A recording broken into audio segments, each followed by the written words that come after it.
Hello दोस्तों, आप लोगों का स्वागत है मेरे YouTube चैनल शॉर्ट क्रिएटर पर।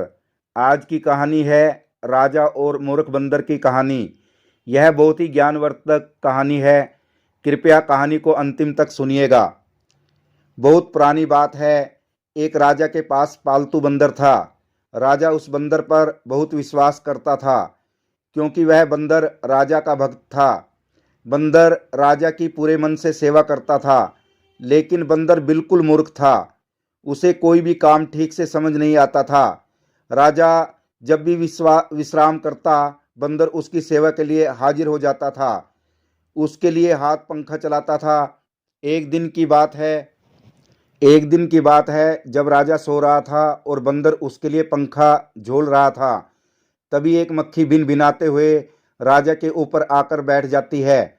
बंदर उस मक्खी को पंखे से बार बार भगाने की कोशिश करता है, लेकिन मक्खी उड़कर कभी राजा की छाती पर, कभी सिर पर, तो कभी जांघ पर जाकर बैठ जाती थी।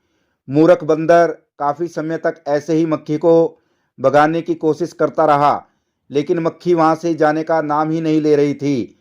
यह देखकर बंदर को क्रोध आ जाता है और वह पंखा छोड़कर तलवार निकाल लेता है। जब मक्खी राजा के माथे पर बैठती है तो बंदर जब मक्खी राजा के माथे पर बैठती है तो बंदर तलवार लेकर राजा की छाती पर चढ़ जाता है। यह देखकर राजा काफी डर जाता है।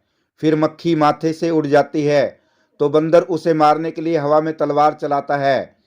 इसके बाद मक्खी राजा के सिर पर जाकर बैठ जाती है तो बंदर के तलवार से राजा के बाल कट जाते हैं, और जब मूंछ पर बैठती है तो मूंछ कट जाती है। यह देख राजा कमरे से जान बचाकर भागता है और बंदर तलवार लेकर उसके पीछे भागता है। इससे पूरे महल में उथल पुथल मच जाती है। इस कहानी से हमें क्या सीख मिलती है? इस कहानी से यह सीख मिलती है कि किसी मूर्ख को ऐसा काम न सौंपें जो बाद में आपके लिए ही खतरा उत्पन्न कर दें।